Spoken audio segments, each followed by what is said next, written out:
Welcome to the Good News Roundup. We're here to remind you that there's good news if you know where to look. The world could be only a few years away from a cancer vaccine. A baby received the world's first successful intestinal transplant.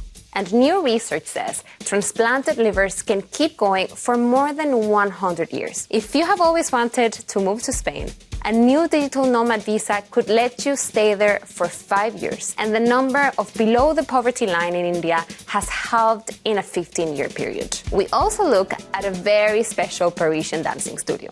Stay tuned. Vaccines to treat cancer could be here before 2030, say the founders of German firm BioNTech, that along with Pfizer manufactured the revolutionary mRNA COVID-19 vaccine. Professors Ur Shahim and Osliam Tureji told the BBC they had made recent breakthroughs that could see a cure for cancer before the end of the decade. World scientists have been working on a cancer vaccine for decades, and the two scientists say that their experience of trying to develop a cancer vaccine helped them develop the COVID-19 vaccine, which in turn helped them accelerate the cancer vaccine.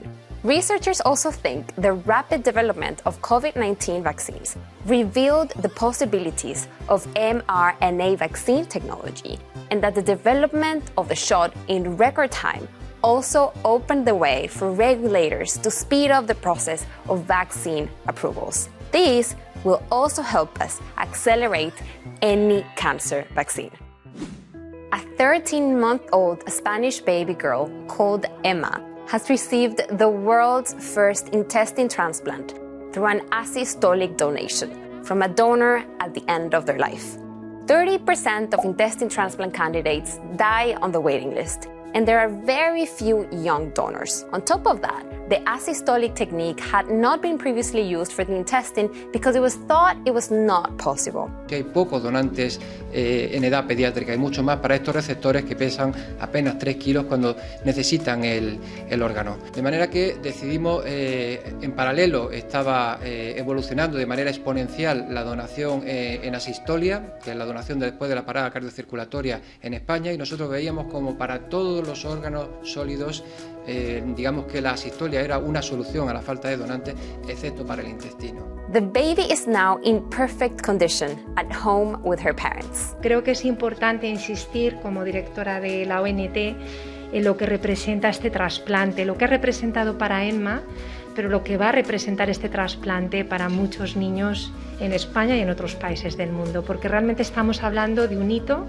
Es el primer trasplante intestinal de donante en asistolia que se efectúa en España y en el mundo. In similar news, new research from the University of Texas Southwestern Medical Center has found that transplanted livers from older people can continue working for more than 100 years in total, even outlasting those from younger donors. The finding is important because, like Emma's transplant, it paves the way for a much bigger donation pool for surgeons to draw on, giving a new hope to future patients.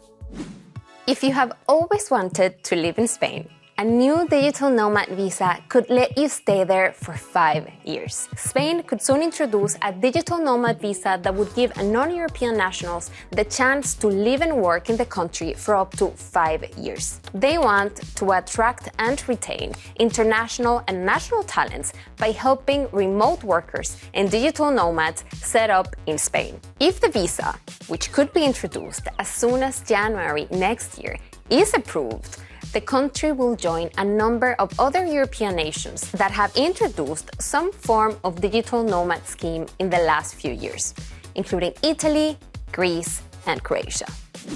The number of people below the poverty line in India dropped by about 415 million between 2005 and 2021. According to the new Multidimensional Poverty Index by the United Nations Development Programme and the Oxford Poverty and Human Development Initiative. The country's Multidimensional Poverty Index value and incidence of poverty were both more than halved. And of the 415 million that exited poverty, 140 million have done so since 2015. The number of children classified as living in poverty also fell faster in absolute terms. It's been called a historic change by the UN, who say it demonstrates that their Sustainable Development Goals, which aim to at least halve the proportion of men, women, and children of all ages living in poverty by 2030, is feasible, even at a large scale. I think we need to learn what went right, because 400 million people is a big number. It can provide insights for other regions.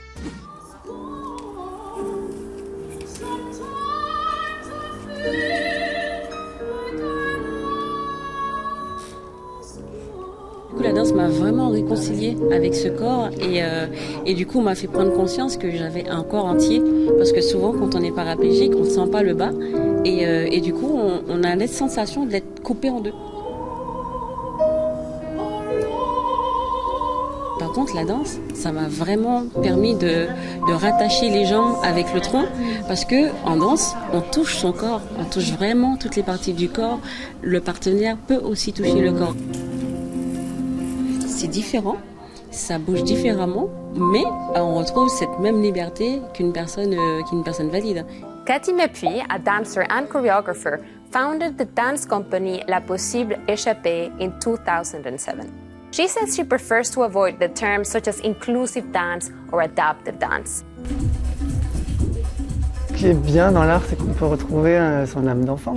Donc avec un fauteuil, on peut glisser, on peut tourner, on peut être en équilibre, donc ça nous change vraiment nos appuis. Et je trouve que c'est formidable de pouvoir justement retrouver cette forme d'innocence. The company does around 500 dance and live performance workshops per year. And they are also working with a medical social group on a study to measure the impact of dance on health.